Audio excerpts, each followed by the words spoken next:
بالله من الشيطان الرجيم بسم الله الرحمن الرحيم وإذ نجاكم من آل فرعون يسومونكم سوء العذاب صدق الله العظيم بقول شاعر उथी ए क़ौम जा रहबर इमामत जी ज़रूरत आ उथी ए क़ौम जा रहबर इमामत जी ज़रूरत आ कयूं सर जी सखाहाणी सखावत जी ज़रूरत आ नकी वेही सजण रहजी नकी वेही सजण रहजी नकी आ वक्त वेहण जो सचाई क़ौम सां करजो सखावत जी ज़रूरत आ जनाब सदर उस्ताद इकराम मेहमान गिरामी ऐं मुंहिंजा हम सफ़र साथियो भाइरो अस्सलामु अलैकुम व रहमतुल्लाहि व बरकातहू।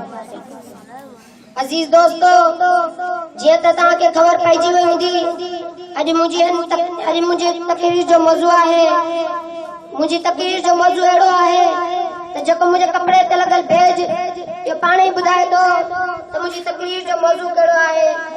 अज़ीज़ दोस्तो मुझ तकरीर जो मौजू है जश्न आज़ादी। अज़ीज़ दोस्तो 14 अगस्त 1947 ईस्वी में पाकिस्तान आज़ाद हो। अज़ीज़ दोस्तो पाकिस्तान कोई नाम जो नाले पाकिस्तान न हो। अज़ीज़ दोस्तो उन्हें जे लाइ वॾनि माण्हुनि क़ुर्बानियूं ॾिनियूं हुयूं। अज़ीज़ दोस्तो के मां जी हिकु सुहिणी धीउ गुम थी वञे के पीउ जो हिकु सुहिणो पुटु पियो गुम थी वञे। अज़ीज़ दोस्तो तबई बि उन्हनि क़ुर्बानियूं ॾिनियूं पाकिस्तान में अची रहण लॻा। अज़ीज़ दोस्तो कायदे आज़म पाकिस्तान इन करे न ठाहियो त हिते ज़ुल्म थिए। अज़ीज़ दोस्तो कायदे आज़म त पाकिस्तान इन करे ठाहियो त उते वञी इस्लाम उते क़ाइमु कनि निमाज़ूं आराम सां पढ़नि क़ुर खे सुकून सां पढ़नि। अज़ीज़ दोस्तो उते काफ़िर केॾो ज़ुल्म कंदा मुस्लमाननि ते।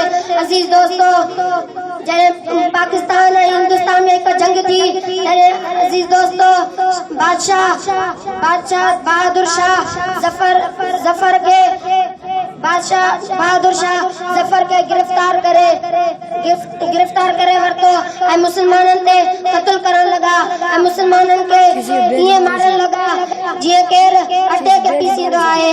अज़ीज़ दोस्तो मां शहर पढ़ी पंहिंजी जॻह वठंदसि थो ॾिसां अॼु ख़ल्क़ में घटि ॻाल्हि मां ईमान जी थो ॾिसां अॼु ख़ल्क़ में घटि ॻाल्हि मां ईमान जी जो छॾे गैरत